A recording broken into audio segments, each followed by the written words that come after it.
Hey everyone, welcome back to Bible class. Today we're journeying into the heart of Genesis 16, which is a chapter that definitely ruffles some people's feathers. This is the chapter where Sarah gives Hagar, her maidservant, to Abraham to have a baby so that Abraham can have an heir. We're peeling back layers of biblical history to explore the realities of faith, the virtue of patience, and our role in God's plans. So join us on this captivating journey into the past that just might shed new light on your future. So let's dive into the text and see what we can discover here in Genesis 16. So we learn a couple of things here. Abraham and Sarah's names haven't been changed yet. So they're still Abram and Sarai, and we meet Hagar, who we find out is Sarai's maidservant, and she's an Egyptian. They probably picked Hagar up back in Genesis 12 when Abraham and Sarah went down into Egypt and had their run-in with the Pharaoh down there. We should take note of what Sarah has to say in verse 2. She says to Abram, "Look, now the Lord has prevented me from bearing children. Please go to my maidservant. Perhaps I can build a family by her." The first thing that we should notice is that this is Sarah's idea. This wasn't Abraham coming to Sarah telling her, "Hey, how about you give me your maidservant?" This was Sarah going to Abraham saying, "Hey, why don't you take my maidservant?" While today this seems like a pretty extreme option, I think if we were able to put ourselves in Sarah's shoes, it might make a little more sense. While we don't know a whole lot about Sarah, we know that she was incredibly beautiful and that she was barren. And in Sarah's words here, she says that the Lord has prevented me from bearing children. In her mind, she believes that her barrenness was a result of some divine intervention, not just some mistaken biology or genetic abnormality. She credits it to God himself. So just imagine being Sarah. You're married to Abraham, who, by all accounts, seems to be a pretty awesome guy. He's fought battles, he's rescued family members from evil kings, he's made a covenant with God, and his name means exalted father. You are this guy's wife, and you're barren. God has promised him descendants, and in your mind, God has prevented you from bearing children. You are the thing standing in the way of God accomplishing his plans through your husband.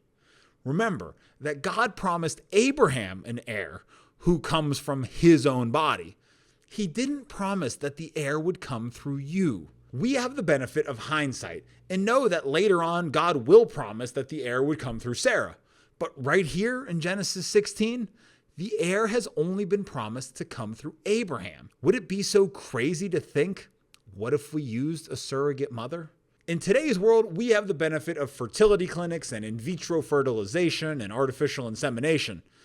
They didn't have those medical or technological advancements. So the only option for a surrogate was, well, what they did. And I'm sure this wasn't a decision that she or Abraham came to easily. They waited 10 years. When's the last time you waited 10 years for something? For some of us, waiting for something for 10 months seems like a lifetime. Imagine if you ordered something and shipping took 10 days. You'd be outraged. People get impatient if their food at a restaurant takes 10 minutes. And if you're anything like me, I can't even wait the last 10 seconds when I microwave my food. And yet Abraham and Sarah waited 10 years to see if anything would happen. Many commentators will quickly attack Abraham and Sarah and say, oh, they lacked faith that God could deliver. Well, they waited 10 years. It seemed pretty obvious that what they thought would happen wasn't going to happen. Sarah was still barren, and Abraham didn't have a son. I think we tend to quickly jump all over Abraham and Sarah for this because we have some misconceptions about how we work with God. Now, I can't pretend to know the secrets of exactly how God's hand works in concert with our actions, but I can say this. I don't believe it's a zero-sum game. What's a zero-sum game? Well, look at competitive sports. If we're playing basketball and I'm winning, you, by definition, are losing. And if the interactions between us and God is a competition like basketball, then the extent to which we act would seem to diminish the role that God plays. That's a zero-sum game. The more we do, the less God does. And the more God does, the less we do. I think many Christians view our interactions with God this way, that somehow the more we strategize and plan and coordinate activities and work towards goals, we are somehow leaving God out of it. We are somehow lacking faith that God is going to come through for us because, we're planning ahead. I remember this feeling all too well, being a young, single Christian guy and being fully convinced that God intended for me to one day have a wife and a family. But the question remained, what do I do? Should I be out there trying to meet some nice young single Christian ladies? Should I be on christianmingle.com? Should I go to every church's young adult / singles group in the area, seeing if I can't find that special someone? Or should I let go and let God and just trust that he has someone pre-picked out for me?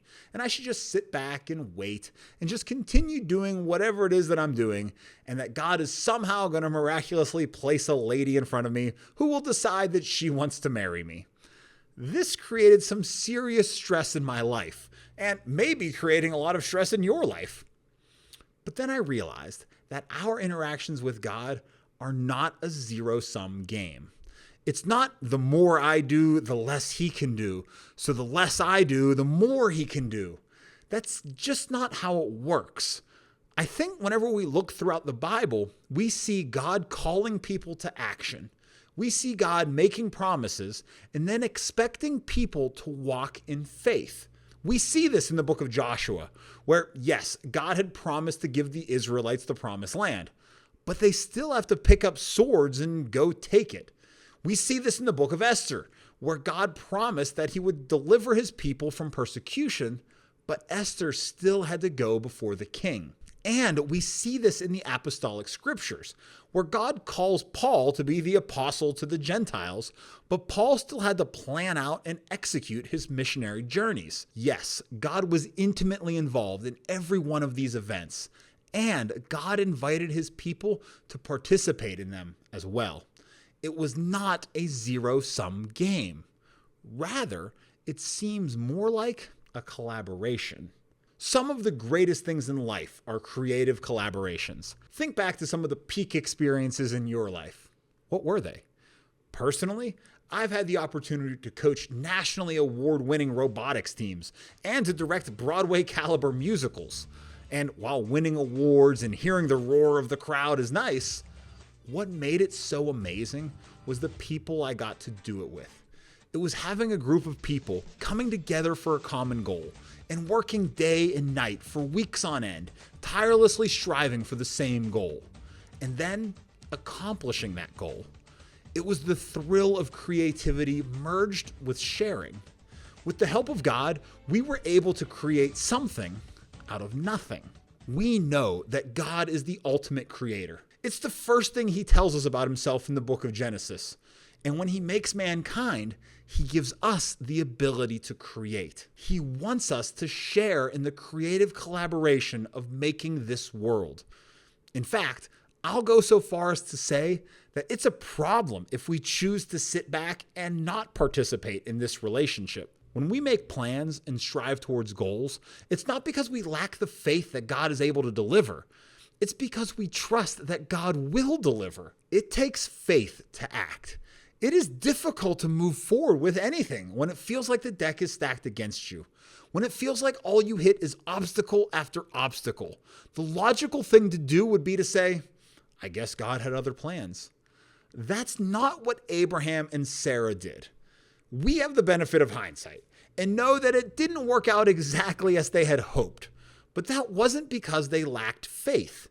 In Romans 4, Paul tells us that Abraham didn't doubt God at all.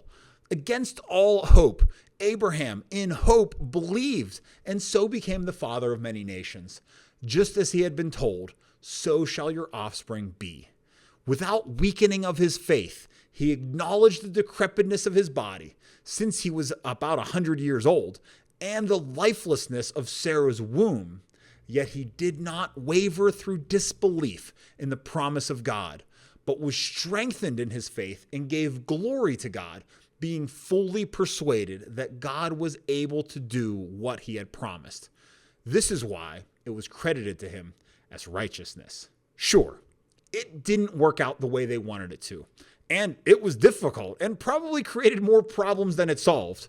But it wasn't because they lacked faith. Faith without works is dead. My prayer is that we can all acknowledge that our working with God is not a zero-sum game. I hope we can better understand the promises he has made and, in faith, work towards accomplishing the tasks that he has set out before us. We won't always get it right. We won't always win. But all along the way, he is walking with us, leading us, guiding us, and transforming us into the men and women that he intends for us to be. So let's not get discouraged when things go sideways or we make some missteps, but let's continue striving after God and doing our best to walk in his ways. Don't let go and let God.